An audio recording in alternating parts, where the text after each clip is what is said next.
Hello, everyone. This is another Black Conservative. I am Ryan Bowling. Thank you all for joining me. So, a trans man, let's get this straight now. A trans man feels discriminated against by the LGBT community because she gave birth. Now, from what I understand, a trans man is a female who wants to become a man. She's a biological female who wants to become a man. That's a trans man. I guess a trans woman, because I get confused by this, is a biological male who wants to become a woman. Okay. Well, eventually, apparently, according to this article in the New York Post that I'm about to read, this trans man feels discriminated against by the LGBT community who we feel should be supporting him because he gave birth. Yeah. I'm surprised that I'm calling this person a he, but anyway, let's get right into this. I'm going to read this article to you because you guys got to hear this, right? You got to hear this. Listen, I wish I could show you guys. I don't have the software for that, but let's get right into this because when I read it to you, you're probably going to trip. A transgender queer male who gave birth to a healthy boy last year says he feels isolated among the LGBTQ plus community, questioning where do I fit, according to a report. Every time I walk into a room, I feel alone. Jamal Ware said during a workshop attended by nonprofit news site The 19th. What the heck that is? I guess that's the name of the news site. Ware from Atlanta gave birth to his child in May 2022, but he said has struggled. Has struggled to fit in the LGBT community as a new father who was also transgender. Okay, now check this out. Now there's a picture of this guy, female, whatever. There's a picture of him pumped up, got a tattoo on his arm, got a big mustache, a beard, and he's clearly pregnant. But we know, and then there's some woman reaching down, I guess she's a woman, you never know nowadays, kissing his stomach, kissing his big stomach. Where did these people come from? Oh, have mercy, Jesus.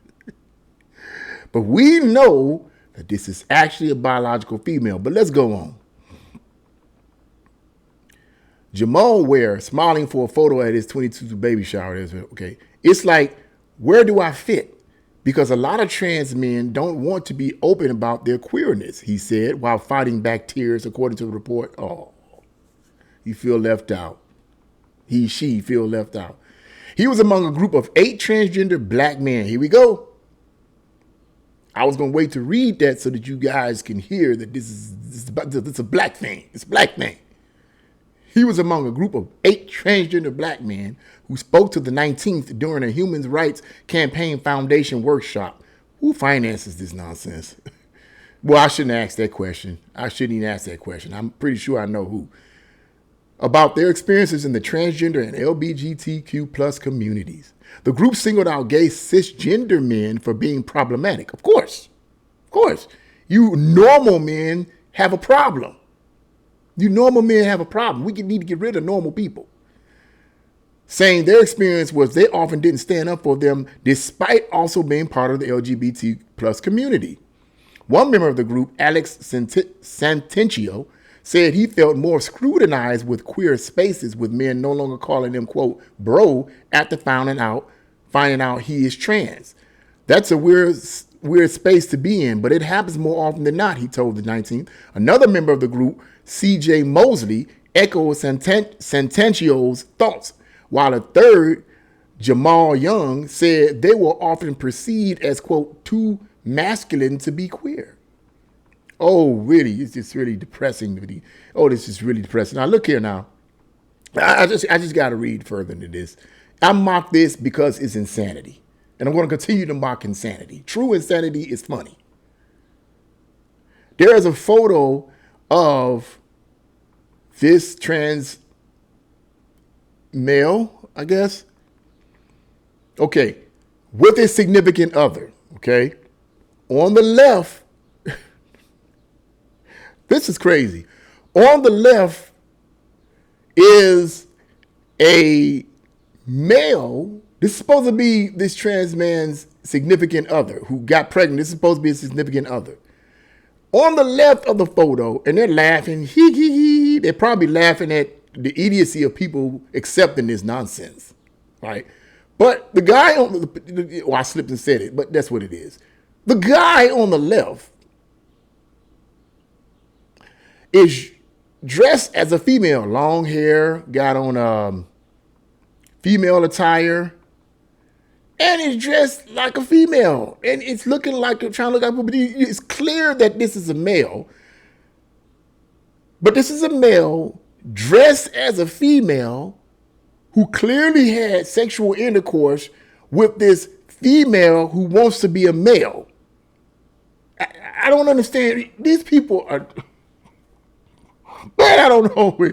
This stuff is insane, but it's mildly entertaining.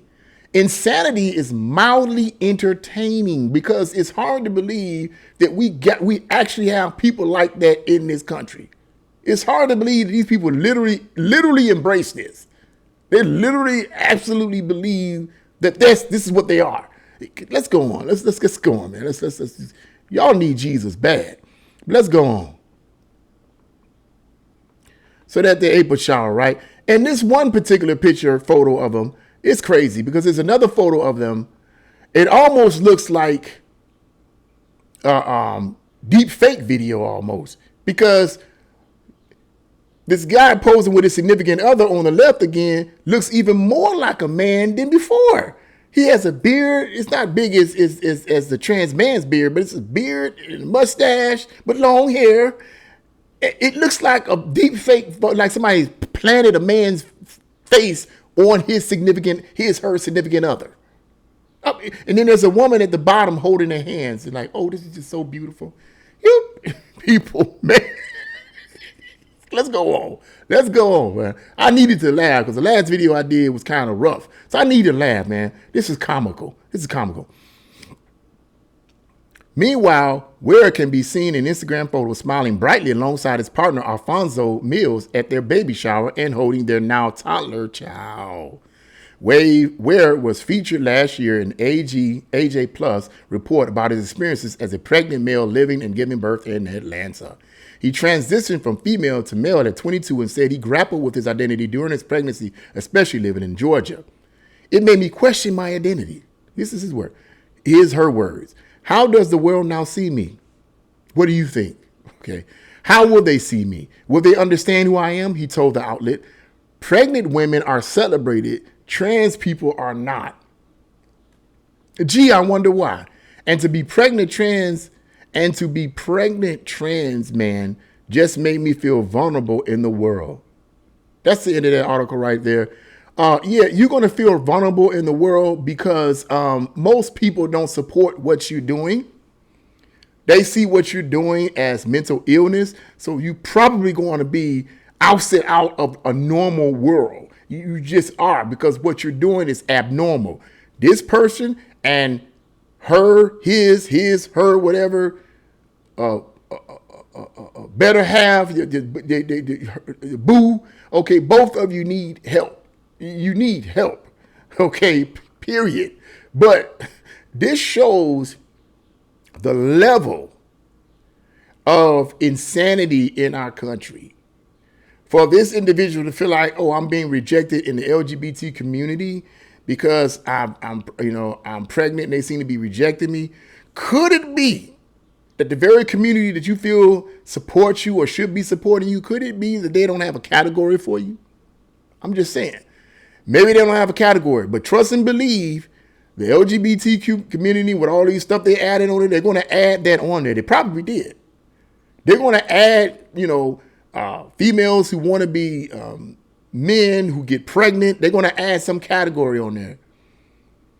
I don't know what they're going to add. I'm trying to come up with something right now, but trust and believe insanity produces insanity.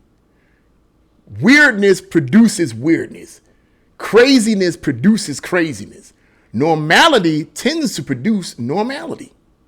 You can't plant an apple seed and expect to get plums back. It just don't work like that.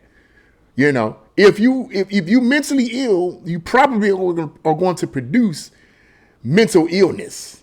And I don't mean necessarily biologically in terms of impregnating somebody, but I think you guys get what I'm saying. I'm speaking metaphorically here. Okay. When you are part of an organization that has slipped off into the deep end and you feel rejected by that organization and you sitting in photos, like you mocking the whole concept, where is the sanity in that? Where is the sanity in that? It baffles my mind, but then it doesn't baffle my mind. It baffles my mind that people would accept this, that you literally have a small section of Americans that actually accept this insanity. But it doesn't baffle my mind because we as America collectively have voted insane politicians that push this kind of stuff into office. In addition, we as Americans have collectively told God and sanity and right and wrong and morality, get thee hence behind me. What do you expect, my brothers and my sisters, when you do something crazy like that? When you do something crazy like that, what do you expect? Has our country gotten any better morally? Technologically, we have. We the bomb when it comes to technology, but when it comes to morality and normacy, oh my God. We flipped it over on the other side. We're in the upside down. Like, what is it? What's that TV show that come on Netflix, that the series? I forgot about to say Needful Things. But you know what I'm talking about. I forget the name of it. I stopped watching it some time ago. Great show, by the way, the first few seasons. But we are we are in the upside down. Everything that's normal has been turned upside down. And let me end the video on this note. I find it crazy that years ago, I wrote a short story about the upside down. This is before this TV show came out on Netflix and any of that. A short story about the upside down. It was about this man who wakes up, his husband, the man who wakes up and finds out that his neighborhood in the city of Cleveland, which is where this took place at, has become homicidal maniacs, and that homicide and murder is the normal thing, and not killing people is abnormal, and people who don't kill people get put in jail. And I wrote about this years ago. Because I figured it makes for entertaining concepts. I'm a fiction writer. That's what I do. Now we're here in the actual upside down. And it's getting to the point where people are almost confused about what category these individuals even fit in. This person feels bad because feels rejected by the LGBT community because he feels like there's no category for him. He feels left out. The Marxists have gotten people so messed up in the mind, they don't know what they want to believe in. They don't know what to feel. This is a sad, sad state in America, but it can be changed. It can be changed. It's up to a large degree to the people and God. But if they're not going to put God back into things, they could at least vote for politicians that have a brain. If they only had a brain. If I only had the brain, the Scarecrow said in The Wizard of Oz. If these people only had a brain, they could probably see the situation as insanity. But all they have up here is a hollow shell. And it's a mass of flesh, but there's nothing in it. It's a hollow shell in the sense that that mass of flesh that's up there, there's nothing in it. It's been inundated with nonsense, craziness, and insanity. That's what it is. But hey, I had to do that because I felt that was comical and it's crazy. But what do you guys think about this person? You feel sorry for him, her, whatever? You feel sorry for them? Feel they feel rejected or what? I don't. I feel the person needs help. And the better half needs help too. Okay. But what do you guys think? Leave your comments in the comment section below. Like, share, and subscribe to my channel. God bless you all and see you again.